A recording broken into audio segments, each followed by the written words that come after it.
Assalamualaikum warahmatullahi wabarakatuh. Apa khabar kepada semua sahabat-sahabat, brother-brother, sister-sister Dionco yang ada dekat luar sana? Kalau tak ada dekat luar sana, ada dalam hati saya. Cia-cia gitu.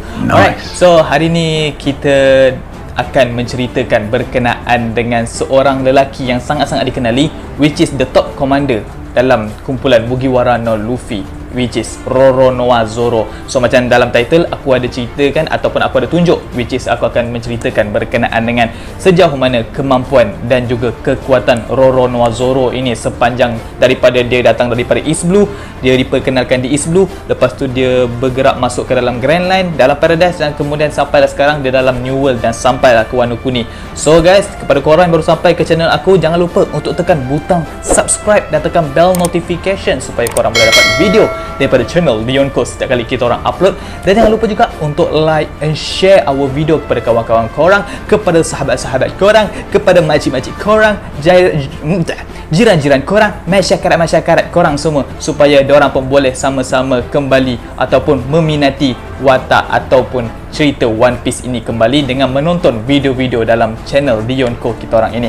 So guys, tanpa membuang masa lagi yang telah kita buang sebentar tadi, let's go. Kita mulakan penceritaan berkenaan dengan sejauh mana kehebatan dan juga kemampuan, kekuatan Roronoa Zoro ini.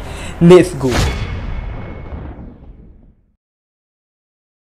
Roronoa Zoro ini merupakan seorang budak pada asalnya yang menetap di perkabungan Shimotsuki Village, dan aku rasa aku pernah ceritakan dalam APE episod yang kedua ataupun ketiga. Aku tak ingat, tapi aku ada ceritakan dalam APE. So kalau korang nak tengok, korang boleh tekan pop-up ke atas ni, sebab pop-up ke atas ni paling tepat berbanding daripada mulut aku, sebab yalah dah edit kan. Alright. So Zoro pada asalnya adalah seorang budak yang sangat-sangat meminati seni mempertahankan diri dojo sebenarnya, dan dia telah pun belajar seni mempertahankan diri dojo setelah tewas dengan Kuina selepas dia melakukan deal dengan Master Koshiro, dan akhirnya dia mempelajari dojo di bawah pengendalian ataupun di bawah kendalian Master Koshiro, dan sejak daripada hari itu dia menjadi seorang lelaki ataupun seorang budak yang paling kuat, seorang pelajar yang paling berpotensi tinggi, seorang pelajar yang sangat-sangat hebat, melebihi kehebatan senior-senior yang pernah belajar terlebih dahulu daripada dia. Tetapi dia ni macam biasalah, aku pernah cerita sebelum ni, dia ni kantoi dengan seorang perempuan iaitu Kuina, which is anak kepada Master Koshiro. Sampaikan anak-anak murid Koshiro ini mengatakan bahawa Master Koshiro ni ada memberikan teknik-teknik rahsia kepada Kuina ini. Sedangkan tak ada pun, memang Kuina ni berlatih sendiri sebenarnya, sebab bila dia dah tengok Zoro ni makin lama makin kuat, takkan dia nak biarkan diri dia makin lemah. So dia nak jadi the world strongest swordman dalam dunia ni. So disebabkan itulah dia pun nak menjadi lebih kuat, dan akhirnya kita dapat tahu bahawa Kuina ni pun mati. So kalau korang nak cerita penuh berkenaan dengan apa antara Zoro dengan Kuina ni, korang boleh tekan pop-up ke atas ni yang sebentar tadi itu untuk tengok apa yang telah terjadi berkenaan dengan relationship between Zoro dan juga Kuina. So aku tak nak cerita panjang kat situ, aku nak ceritakan berkenaan dengan sejauh mana sebenarnya kekuatan Zoro ini. Kita bermula daripada East Blue. Alright. So, pada asalnya selepas daripada Zoro keluar daripada perkampungan Shimotsuki, selepas dia habis menuntut ilmu seni mempertahankan diri dojo, dia telah pun menyertai ataupun dia telah, orang kata tu, orang gelar dia sebagai pirate hunter lah, pemburu lanun. Dan dia kebanyakannya membuat kerja sebagai seorang pirate hunter ni adalah semata-mata untuk menyara diri dia, untuk mendapatkan bounty, dapatkan duit bagi dia, untuk menyara hidup dia supaya dia boleh teruskan hidup dengan lebih senang, dia dapat duit, boleh dapat makan. So nama dia sangat-sangat dikenali di East Blue. Untuk pengetahuan korang, sebut je nama Roronoa Zoro ni, siapa je tak gentar. Orang biasa gentar, apatah lagi lanun. Yelah, sebab Zoro ni tak guru orang biasa, dia guru lanun. So disebabkan itulah pirate kebanyakannya banyak yang takut dan gentar dengan dia, lagi-lagi di kawasan East Blue, sebab dia tak pernah masuk lagi lah ke kawasan Grand Line ataupun lautan-lautan lain macam East Blue ke, macam North Blue ke, West Blue ke. So dia tak pernah masuk lagi. So nama dia memang sangat-sangat dikenali di East Blue sebenarnya. So aku boleh buktikan bahawa Zoro ini sangat-sangat ditakuti sebenarnya. So kita bermula daripada first pirate yang diperkenalkan kepada kita, which is Alvida. which is itu adalah pirate yang pertama diperkenalkan. Kalau ikut anime lah, kalau ikut anime, dia adalah pirate yang pertama diperkenalkan kepada kita sewaktu Luffy pecah masuk secara tak sengaja lah ke dalam kapal pirate Alvida ini. So apa yang berlaku sebenarnya, bila Alvida dengar ada orang ataupun ada stranger yang pecah masuk dalam kapal dia pada mulanya ingatkan itu adalah Roronoa Zoro, tapi malangnya dia ingatkan itu adalah Roronoa Zoro, tapi rupanya itu sekadar maki di Luffy. Sekadar maki di Luffy pun kena tibai juga si Alvida ni. So kita boleh nampak kat sini sebenarnya even Alvida ni nampak macam kuat, tapi bila dia dengar Roronoa Zoro punya nama je, dia pun dah boleh goyang, babe. Alright, so kita teruskan dengan the second pirate yang diperkenalkan kepada kita, which is Clown Buggy. So Buggy ni, even though dia ni tak adalah rasa takut disebabkan dia punya kelebihan dan juga kemahiran dan juga pengalaman dia sebagai seorang pirate yang dah lama dah jadi pirate sejak daripada atas kapal Goldie Roger dahulu, tapi dia tetap mengenali nama Roronoa Zoro. Kemungkinan besar disebabkan dia pun menjalankan operasi dia untuk memungut kekayaan di East Blue. So disebabkan itulah dia pun kenal nama Roronoa Zoro ini. Sebab first time bila dia bertemu dengan Roronoa Zoro, dia terus bertanya kepada Roronoa Zoro ini sama ada Zoro nak tangkap dia ataupun nak dapatkan kepala dia ke. Kemungkinan besar Buggy ni tak adalah takut dengan Zoro. Kemungkinan besar disebabkan dia pun ada Devil Fruit. So itu memberikan dia kelebihannya lebih lah. Tapi bagi aku sebenarnya Roronoa Zoro boleh dia tewaskan Buggy sebenarnya kat situ. Tapi disebabkan Buggy ni ada Devil Fruit, so benda tu memberikan disadvantage sedikit lah pada Zoro. So the next pirate yang kita akan ceritakan di East Blue ni adalah Kurahadol. So Kurahadol ni kemungkinan besar tak pernah pun mention nama Zoro, ataupun kemungkinan besar dia tak kenal langsung Zoro, disebabkan dia dah 3 tahun bersama dalam rumah kaya Ojo sama. So itu pun semuanya adalah berasaskan dia punya perancangan, which is dia nak lari daripada dunia perlanunan. So disebabkan itu dia pun tak ambil tahu berkenaan dengan kisah-kisah lanun kat luar. So disebabkan itu jugalah dia tak kenal siapa pun Roronoa Zoro ni sebenarnya. So untuk pengetahuan juga korang juga, sebenarnya sepanjang 3 tahun tu kemungkinan besar lah Zoro waktu itulah dia jadi pirate hunter. So itulah tempoh masa di mana Kurahadol tak pernah kenal pun siapa sebenarnya Zoro ini. So kita tak payah cerita panjang dekat Syrup Village ni ataupun berkenaan dengan Kurahadol. Kita bercerita pula berkenaan dengan the next pirate, which is Don Krieg, yang menjadi the main villain dalam Baratie Arc. So korang semua boleh tahu, sewaktu Baratie Arc merupakan salah satu arc yang agak berat tetapi agak mudah bagi kita untuk faham sebenarnya perjalanan ceritanya. Baratie Arc pada asalnya adalah menceritakan di mana Don Krieg yang nak ambil kapal Baratie sebagai dia punya kapal sebagai pengganti, di mana dia punya kapal dah pun dirosakkan oleh the strongest swordman ataupun the greatest swordman in the world, which is dengan Dracul Mihawk sewaktu dia dalam perjalanan untuk masuk ke dalam Grand Line. Dan korang boleh tengok juga pop-up kat atas ni, korang boleh pergi tengok AP aku ceritakan berkenaan dengan Baratie Arc. Alright, pada Baratie Arc ni, untuk pengetahuan korang sebenarnya, Don Krieg pirate antara yang orang kata tu bernasib baiklah, sebab antara dia punya top commander tak ada seorang pun yang telah pun bertarung dengan Roronoa Zoro, disebabkan kedatangan Dracul Mihawk sebenarnya yang telah menghalang perjalanan cerita. Bagi aku pada asalnya sepatutnya antara top commander macam Jin ke ataupun yang seorang lagi tu ke, Pearl tu ke, boleh bertarung dengan Zoro. Tapi disebabkan kedatangan Dracul Mihawk, inilah yang menjadi titik pertama kepada objektif sebenar Zoro, which is to be the greatest swordman in the world. So bagi aku sebenarnya Oda sengaja menyusun cerita ini sebab kenapa Dracul Mihawk perlu untuk mengejar Don Krieg, sedangkan Don Krieg tu level-level pirate sampah je. Kalau dia boleh ditewaskan oleh Luffy, dan Luffy pula berkali-kali ganda bukan lawan pada Dracul Mihawk, kenapa Dracul Mihawk perlu untuk mengejar Don Krieg?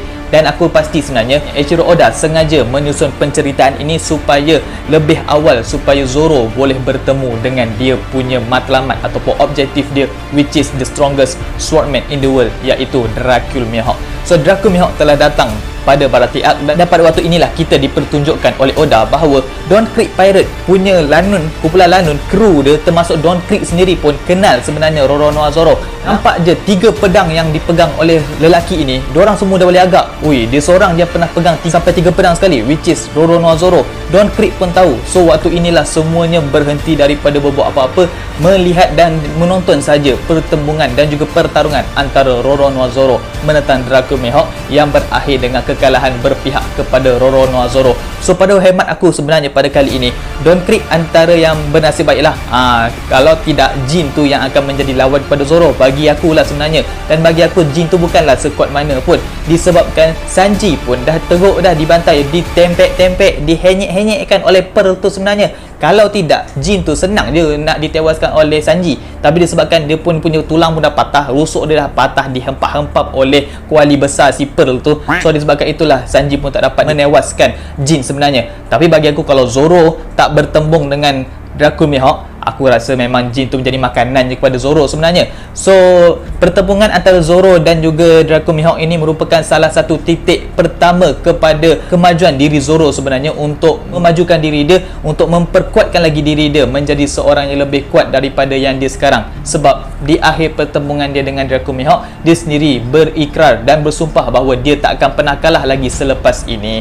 So dekat Bharati ni sendiri kita boleh tengok, even diorang ni tak tengok ataupun tak bertarung sendiri dengan Zoro, kita boleh tengok betapa gentar dan takutnya sebenarnya Don Krieg terhadap kekuatan Zoro yang berani sendiri untuk bertarung dengan the greatest swordman in the world. Walaupun kita nampak sebenarnya Zoro hanya diayam-ayamkan oleh Draco Mihawk, tapi dekat sini pun kita boleh tengok Don Krieg sendiri pun gentar dan takut dan juga risau, gusar dengan kekuatan yang ada pada Zoro sebenarnya. Yalah, Pirate Hunter kan, siapa je tak takut dengan Pirate Hunter? Selagi mana kau tu digelar pirate, kau akan dihantui oleh Pirate Hunter yang akan mengejar kau, betul tak? Alright, so kita teruskan dekat Along Park pula. So Along Park ni aku tak cerita apa yang jadi sebenarnya, korang boleh tekan pop up juga kat atas ni macam mana perkara tu berlaku, sebab aku ada ceritakan the whole arc dalam Along Park ni. So Zoro menunjukkan kekuatan dia sewaktu di dalam Along Park dengan dalam keadaan dia yang masih dalam keadaan cedera, berbalut satu badan disebabkan oleh tebasan di akhir-akhir pertarungan antara dia dengan Draco Mihawk. Draco Mihawk telah pun menebas badan dia dengan menggunakan The Black Sword Yoru. Korang kena faham sebenarnya, Black Sword Yoru merupakan salah satu pedang yang merupakan pedang dalam kelas-kelas tertinggi. Bukan saja dalam kelas tertinggi, tetapi dia kan sengaja-sengaja nama The Black Sword Yoru disebabkan sebenarnya haki yang telah disalutkan oleh Draco Mihawk pada pedang tersebut dah menjadi permanen sebenarnya, dah menjadi kekal. So kalau pedang tu dah kekal dengan haki, so korang boleh faham kan sejauh mana sebenarnya kesakitan dan juga keperitan bagi seseorang yang telah ditebas dengan Black Sword Yoru tu sendiri.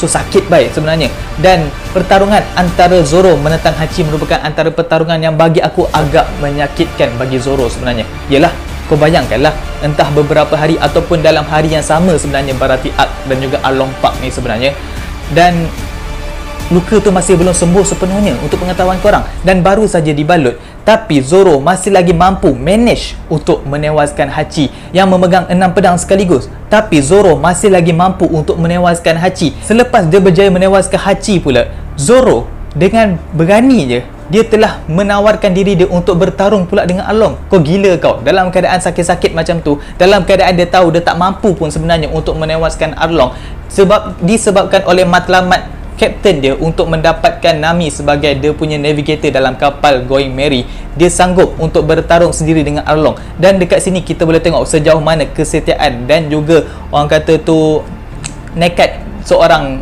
top commander dalam Mugiwara Pirate semata-mata untuk melangsaikan objektif dan juga matlamat yang ada pada kapten dia untuk mendapatkan Nami sebagai dia punya navigator, sementara menunggu Luffy untuk keluar ataupun untuk diselamatkan oleh Sanji yang sedang bertarung dengan Kurobi pula pada waktu itu. Zoro dengan beraninya telah pun menawarkan diri dia untuk bertarung dengan Arlong, tapi memang kita tahulah Zoro memang tak mampu sebenarnya untuk menewaskan Arlong pada ketika itu. Dan pada ketika Zoro telah dicekik oleh Arlong pada ketika itu, kita boleh tengok dengan kejamnya Arlong telah mencarik ataupun membuka balutan luka yang ada pada badan Zoro, dan dia sendiri sebenarnya terkejut, terpaku, ternganga, gusar, khuatir, berpeluh bila tengok apa yang ada pada badan Zoro, which is dia tengok luka yang ada pada badan Zoro itu bukan luka biasa-biasa babe. Dan dia rasa betul-betul curious, macam mana Zoro dalam keadaan luka dia yang parah, luka dia yang besar, luka dia yang dalam tu, dia masih lagi mampu untuk menewaskan Hachi. Sampaikan ayat yang aku betul-betul tak sangka sampai sekarang ni, sampai hari ni aku layar One Piece, Arlong sendiri menggunakan kata-kata bahawa Zoro ni antara individu yang sangat-sangat berbahaya kalau dia biarkan Zoro hidup pada waktu ketika itu. Dan nasib baiklah Zoro sempat diselamatkan, instead diseksa sebenarnya oleh Luffy, dengan Luffy membaling Zoro ke tepi kawasan Along Park. Dan kau tahu lah apa jadi kat Zoro kan, memang sakit gila lah, dia kena baling tu, memang mampu isi Zoro tu sebenarnya.